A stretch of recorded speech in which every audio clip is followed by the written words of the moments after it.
Baik, bismillahirrahmanirrahim. Assalamualaikum warahmatullahi wabarakatuh.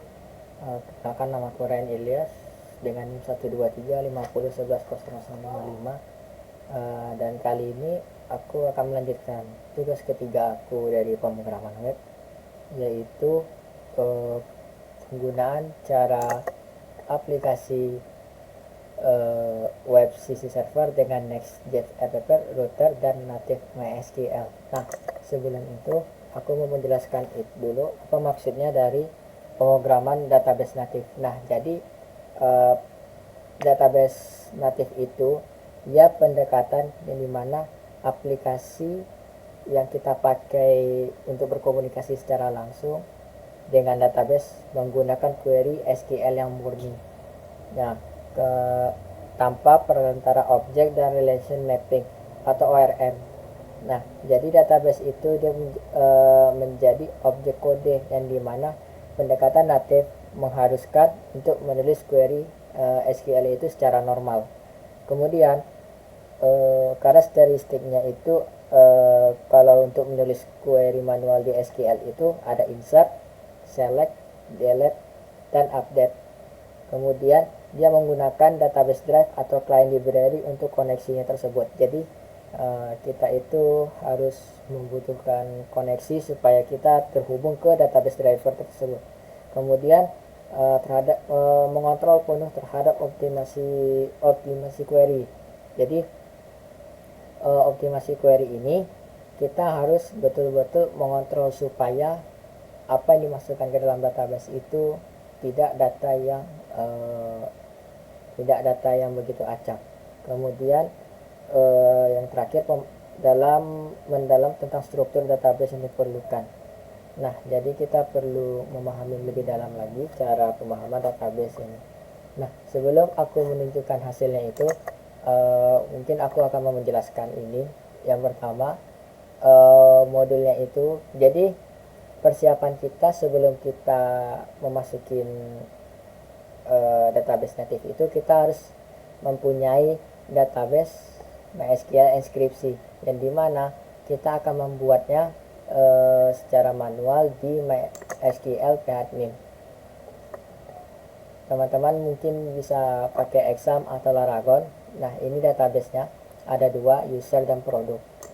Kemudian dia menginstal library pendukung. Library tambahan yang digunakan yaitu Next Auto Beta atau frameworknya. Jadi aku menggunakan framework ini untuk bisa melakukan hashing passwordnya. Kemudian mengambil file tersebut dan aku mencoba untuk mengkonfigurasi, dan beberapa ada yang aku sudah modif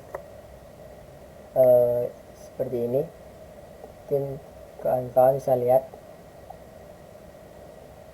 Atau yang satunya lagi itu di sisi klien. Nah, kemudian untuk menghidupkan middleware-nya itu kita harus file proxy dan root project sejajar yang apa yang kita buatkan tadi. Kemudian kita akan membuat server action login. Jadi file yang tadi itu kita membutuhkan file action yang dimana itu akan menampilkan hasilnya langsung tanpa kita harus membuka apa lagi. Kemudian untuk sistem halaman dan loginnya itu kita bisa membuat kodenya seperti ini. Nah, untuk yang ketujuh, server action logout. Jadi kita membuat server action logout karena kalau tidak ada ini sistemnya itu akan berjalan terus. Jadi kita harus memperhatikannya untuk kapan kita gunakan, kapan kita aktifkan dan kapan kita gunakan.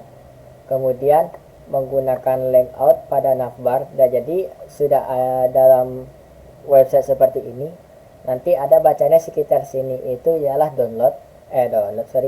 logout, yang dimana kita bisa akan keluar secara langsung tanpa adanya aplikasi data yang telah berjalan itu. Nah, kemudian kita menggunakan registrasi yang dimana menggunakan username dan password tersebut.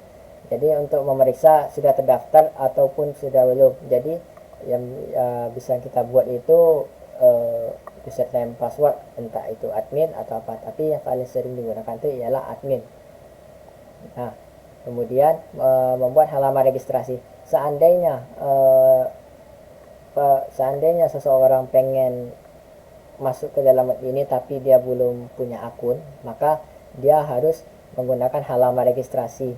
Nanti dengan halaman registrasi itu akan dia mencocokkan dengan nama, alamat, email dengan passwordnya, sehingga dia dapat akun yang tersebut. Nah, mungkin kawan-kawan untuk hasilnya mungkin seperti ini. Nah, kemudian untuk menambahkan linknya terakhir. Jadi setelah menambahkan itu, kita akan membacaan halaman link loginnya tersebut. Nah, seperti ini. Dan untuk hasilnya ini ialah seperti ini. Kita logout dulu. Kita admin. Nah, di sini mungkin teman-teman bisa lihat, di sini ada bacaan Maju Jaya IT. Itu ialah dari hasil ini. Dan seperti yang aku bilang tadi, database native itu ialah pendekatan yang dimana aplikasi berkomunikasi secara langsung dengan database menggunakan query yang secara murni. Jadi artinya semua ini bisa kita edit, bisa kita edit yang dimana bisa kita menggunakannya query yang murni tanpa perantara objek relational mapping atau ORM. Jadi kalau seandainya kita membuatnya secara manual bisa, dan bisa kita update dan mengeditnya. Contohnya kita tambahin produk, boleh ini kategorinya elektronik, deskripsinya terserah mau apa.